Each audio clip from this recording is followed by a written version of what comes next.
لیکن آج کل کے شوہر کا حال تو یہ، اچھے کپڑے پہن کے بن ٹھن کے اچھے موبائل لے کر نکلیں گے اور گھر میں فاقہ کشی ہے، اچھی بائک پہ گھوم رہے ہیں، گھر میں فاقہ کشی ہے۔ نتیجہ کیا ہے؟ عورتوں کو کام پہ جانا پڑتا ہے دوسروں کے یہاں۔ وہ مرد کو میں مرد کیسے مانوں جو اپنی بیوی کو کمانے کے لیے بھیجے اور خود عیاشی کرے؟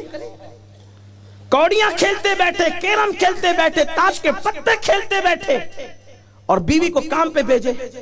میں پوری ذمہ داری کے ساتھ عرض کرنا چاہتا ہوں، رسول اللہ کے دور میں، اس دور کے بعد تقریباً 5 صدیوں تک کوئی مجھے بتا دے کہ مسلمان کی کوئی آزاد عورت کسی کے گھر میں برتن جھاڑو کرنے کبھی گئی ہے کیا؟ مجھے بتاؤ۔ جس مذہب نے فتنے کے خوف سے عورت کو مسجد میں آنے سے روک دیا، جس مذہب نے فتنے کے خوف سے عورت کو مسجد میں آنے سے روک دیا، وہ مذہب کسی پاپ کی نظر سے دیکھنے والے کے گھر میں برتن جھاڑو کرنے کی اجازت کیسے دے سکتا ہے؟ عورتیں اپنے شوہر کی مدد ضرور کرتی تھی لیکن اپنے گھر میں رہ کے کام کرتی تھی۔ عورتیں کماتی ضرور تھی اپنے گھر۔ آج پتہ ہے جب باہر بچیاں جاتی ہیں کام کے لیے تو لوگ اس کو ایسے دیکھتے ہیں جیسے بلیاں چھچڑے کو دیکھتی ہے، للچائی ہوئی نظر سے۔ تمہاری غیرت کہاں جاتی ہے؟ مرد گھر میں بیٹھ کے عورتوں کو کمانے بھیجے اور نتیجہ یہ نکلے کہ ہماری بیٹیاں غربت کی وجہ سے منکرین اسلام کا ہاتھ پکڑ کر ان کے ساتھ بھاگ رہی ہے، شادی شدہ عورتیں دوسروں کے ساتھ جا رہی ہے۔ مسلمانوں تمہاری غیرت کہاں ہے؟ کیا تمہیں نہیں پتا میرے نبی نے فرمایا جو حلال کمائی کے لیے محنت کرتا ہے اور اس کا سر کا پسینہ پیر تک آتا ہے، اس لیے وہ پسینے پسینے ہو جاتا ہے کہ اپنی بیوی کو حلال لقمہ کھلائے، اپنے بچوں کو حلال لقمہ کھلائے۔ تو جب وہ شام کو گھر لوٹتا ہے تو اس شان سے لوٹتا ہے کہ وہ گناہوں سے ایسے پاک ہو جاتا ہے جیسے ابھی اپنی ماں کے پیٹ سے پیدا ہوا۔ مردوں کا کام کمانا ہے، عورتوں کا کام گھر میں بچوں کی تربیت کرنا ہے۔ اور اگر کسی غربت کی وجہ سے کمانا پڑے، عورتیں گھر میں رہ کے کمائے گی۔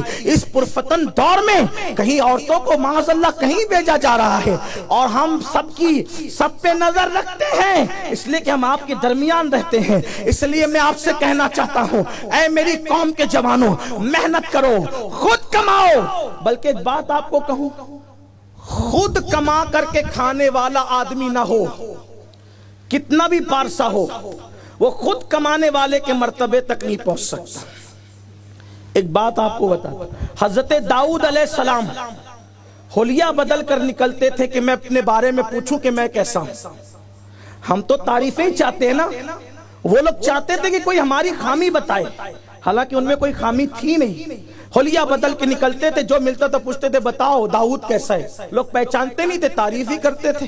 ایک دن اللہ نے جبریل علیہ السلام کو بھیجا، جبریل جاؤ اور آئینہ دکھاؤ، بتاؤ داؤد کیسے ہیں۔ جبریل کو انسان کی شکل میں دیکھا تو پوچھا داؤد کیسے ہیں؟ فرمایا بہت اچھے آدمی، ان جیسا کوئی نہیں ہے اس دور میں، اس زمانے میں، لیکن بس ایک ہی بات ہے کہ وہ خود کما کر نہیں کھاتے۔ داؤد ہے بڑا اچھا آدمی لیکن وہ خود کما کر نہیں کھاتے۔ اگر یہ کمی بھی پوری ہو جائے تو داؤد جیسا کوئی نہیں۔ داؤد علیہ السلام پلٹے، اللہ سے دعا کی مولا مجھے ہنر سکھا، تو اللہ نے آپ کو زرہ بنانے کا ہنر عطا فرمایا اور آپ کے ہاتھوں میں لوہے کو ایسے نرم کر دیا، ایسے نرم کر دیا لوہے کو جیسے آٹا نرم ہو جاتا ہے۔ خود کما کر کے کون نہیں کھایا؟ رسول اللہ نے خود کما کے کھایا۔ شام کے بازار میں حضور کھڑے رہے، مدینہ منورہ کے بازار میں حضور نے تجارت کی، مکے کے بازار میں حضور نے تجارت کی۔ پھر اس کے بعد دیکھو صدیق اکبر تاجر، فاروق اعظم تاجر، عثمان غنی تاجر، مولا علی تاجر، امام حسن تاجر، امام حسین تاجر، امام اعظم ابو حنیفہ تاجر، سرکار غوث اعظم تاجر۔ اللہ اکبر! کون ہے جس نے ہاتھ سے کما کے نہیں کھایا؟ یہ تو دوسروں کے ٹکڑوں پہ پلنے کی لعنت بہت بعد میں آئی ہے۔ ہمارے اولیاء نے جوتے تک سیے، جوتے حلال کمانے کے لیے. آقا نے فرمایا جو حلال کمانے کے لیے ذلت کی جگہ پہ کھڑے ہوتا ہے اللہ اس کو وہ عزت عطا کرتا ہے جہاں کسی کا گمان بھی نہیں جاتا. جو ہاتھ حلال کماتے کماتے سخت ہو جائیں. مردوں کے ہاتھوں کو نرم نہیں ہونا چاہیے, مردوں کے ہاتھوں کو نرم نہیں ہونا چاہیے. یہ خصوصیت صرف یا تو مصطفیٰ جان رحمت کی ہے یا تو اولیاء اللہ کی ہے. عوامی سطح پر مردوں کے ہاتھوں کو محنت کر کے سخت ہونا چاہیے, کیونکہ آقا نے فرمایا جو ہاتھ محنت کرتے کرتے سخت ہو جاتے ہیں اللہ ان پر جہنم کی آگ کو حرام فرما دیتا ہے. اس لیے محنت سے کماؤ. یہ کیا سوٹ بوٹ میں ہے, ہم کو دیکھو, ہمارے گھر کو مت دیکھو. گھر میں ماں پریشان, باپ پریشان, گھر والے پریشان. اور یاد رکھنا یہ مسجد میں پڑے رہ کر کے نکمے بننے کا کام بھی تبلیغی جماعت نے شروع کیا, اس سے پہلے یہ نہیں تھا. ورنہ ہمارا مذہب یہ ہے, قرآن کہتا ہے اذا نودی للصلاۃ من یوم الجمعہ, اذان ہو تو مسجد میں آؤ, اور پھر نماز ہو تو کیا کرے, پڑے رہے مسجد میں. کہ مسجد پڑے رہنے کی جگہ نہیں ہے, مسجد کھڑے رہنے کی جگہ ہے.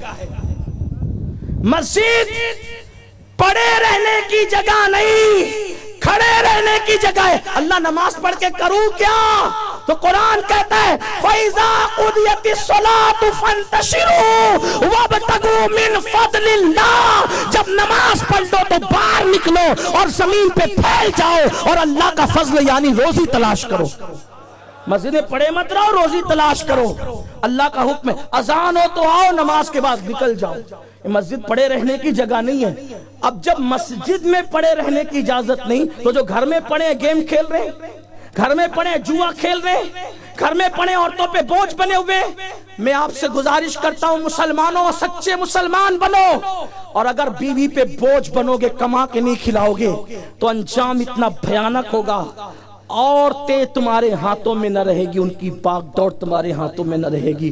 اس لیے میری گزارش ہے مسلمان بنو, مسلمان اور پکے مسلمان.